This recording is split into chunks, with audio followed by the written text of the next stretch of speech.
Hey everyone, it's Werb here, your favorite obscure One Piece YouTuber, or your favorite former One Piece YouTuber, cause not really sure what's gonna happen.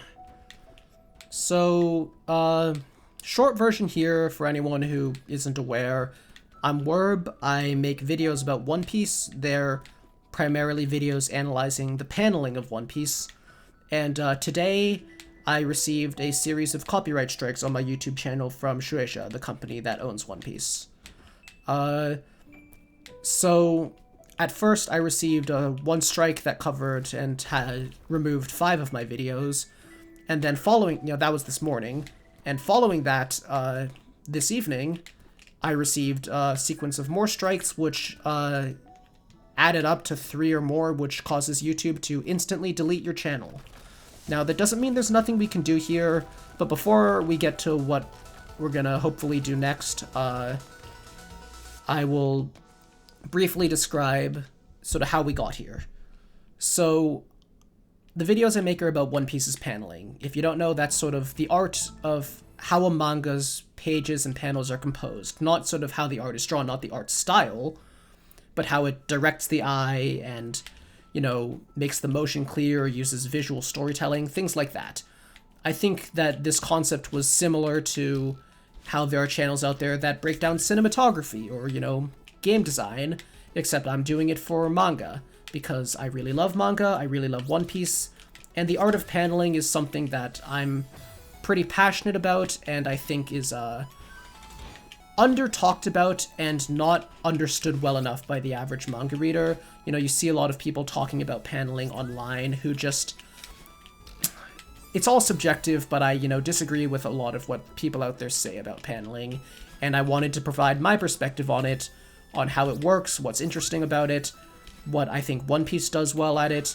You know, just start the conversation, get more people interested in the topic. You know, people are free to disagree with me, but at least we'd be talking about it in more interesting ways. So, this was going pretty well. I started around 5 or 6 months ago, and the channel was growing. It was doing pretty well. You know, my most viewed video got 8,000 views, and I was starting to consistently get, you know, 1,500 views on just, you know, the weekly videos I was putting out. I was pretty happy with this, until today, where you know, copyright strikes happened. Now, I think my videos, you know, under the intuitive logic that anybody should understand, fit with the concept of fair use. Now, that doesn't mean that they fit with the law of it, and that's because the law regarding fair use is inherently case by case. There's no way to tell whether or not your case would be ruled as fair use or not without going to court. Like, if I were to talk to a lawyer and ask them, is this fair use? They would not tell me yes or no. They would say, oh, well, kind of, but we'd have to go to court to see for sure, because it's inherently case by case. But a couple of points that typically apply are, you know, they're not the only points, but there are some important ones, are that one, is your content transformative? My content was very transformative. My content was not, you know, just giving people One Piece to read. My content was analyzing One Piece. My content was, you know, using One Piece as a lens through which to talk about the technical aspects of manga as a medium. Now, the second thing that I think is important here is that, you know, is your content a substitute for someone just, you know, reading and buying One Piece themselves? My content was not a substitute because I cut out all of the dialogue on every page that I showed. I edited it. It was edited out of the images. You could not read what any of the characters were saying.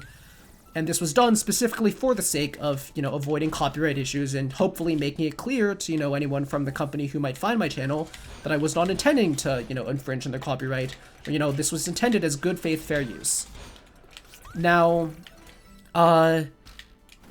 obviously this wasn't enough, and, you know, in the future, maybe there's more I can do. You know, maybe I can go further than I have been in the past in sort of editing the images, you know, filtering them, putting filters over, and, you know, many other things, you know, that I was already trying to do, but I could just try to do even more. But regardless, at the moment, Shueisha does not seem to have cared about that. They, you know, from their perspective, I was infringing on their copyright, and, you know, who knows what would be decided in court, but YouTube's copyright system doesn't really care about court. What they care about is if the copyright holder sort of puts their claim out, and if they put enough claims, if they get those strikes put on their channel, then your channel gets deleted. Now, there are ways to dispute this, and when the first copyright claims went through earlier today, which was just one strike and just 5 of my videos, I spent a lot of time thinking about it. I got in contact with some other One Piece YouTubers who had faced similar things, and I tried to speak with them, what are my options here? How does this tend to work? What can I do? What are the risks? And there were a few things I was considering from there, because the first and most obvious option, which is to dispute the copyright claim, is risky because it involves giving your personal information to the copyright claimant with the intent that, they are allowed to sue you. What happens is if YouTube agrees with your claim and agrees that, yes, this was fair use, then the next step for the copyright claimant is to then just sue you. And this is extremely unlikely. This basically does not happen. But it can happen. And who knows, maybe I could be the one they decide to make an example of, or maybe just, even though I would argue that my videos perfectly counted as fair use, from their perspective, they could cross the line further than the average video does and be one that they decide that they do care about pursuing. It's possible, I would hope it wouldn't happen, but it's something I have to consider. Now, the other major option that was before me that I was thinking about was to ignore the copyright claim, because a copyright strike expires after 90 days, and you don't get the videos back, but you do get the strike off your channel. And, what I could do is just ignore the claim and, maybe re-upload some of my old videos, maybe upload new ones, and, try to experiment with, how I'm presenting things, put more filters over the images, and see if that, is something I can get away with, see if that's okay, because maybe I can, just, not put myself at risk of getting sued, but feel out what I'm allowed to do, what they're okay with, and hopefully go further. Now, another thing I was also considering was just, putting a pause on making videos about paneling in the first place, because I have plenty of other ideas for videos. There's a lot more that I want to talk about, a lot more that I have to say, and, maybe I could get my videos, get some other videos do well and get my channel close to being able to be a YouTube partner, which I was already getting close to. And, once I was a YouTube partner, maybe I'm not sure exactly how this works at the moment, but I think that gives you access to the ability to region lock your videos so they're not viewable in Japan. It might not have access to that if I become a YouTube partner. I'll have to look into that more, but I was hoping that maybe that would be a possibility. But anyway, I was thinking about all of that. Obviously, also, I was thinking about quitting because this is a really disheartening thing to go through.